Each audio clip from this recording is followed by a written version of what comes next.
Hello, I'm Marie with WTI. And as a makeup artist, sometimes it can feel like I'm chasing the holy grail or a unicorn to get a liquid lipstick that actually does check all the boxes. And this one by Smashbox checks all the boxes.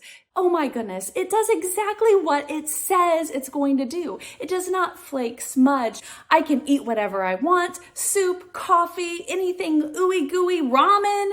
And as the day wears on, it just gently fades away in a perfect, even thing. The application brush is really wonderful because it makes it so that you could line your lips first and fill it in. Wherever you are, you don't need any special brushes. And this color driver's seat really works well with many different undertones. If you have a neutral undertone like me, it's gonna work great. If you have a cool undertone, it's gonna pick up on those hints of rose. Or if you have a peach or golden undertone, it really works well with that terracotta undertones. It's just a gorgeous color.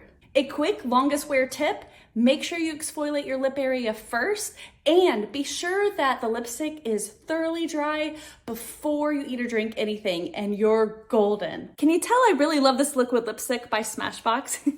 I'm telling you, you're gonna love it too. And that's my point of view.